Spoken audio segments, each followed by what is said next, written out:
Hey everyone, there are some days that I just need to wrap in order to maintain my focus and direction at work, and today is one of those days. So I'm going to show you what I picked and why and what I'm going to be doing.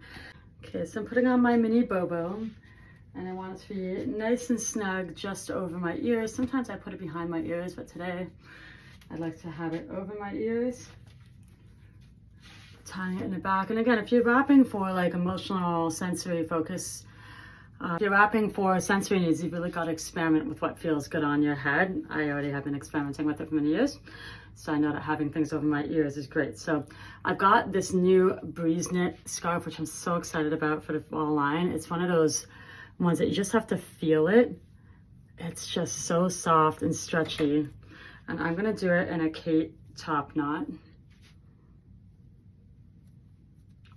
like so.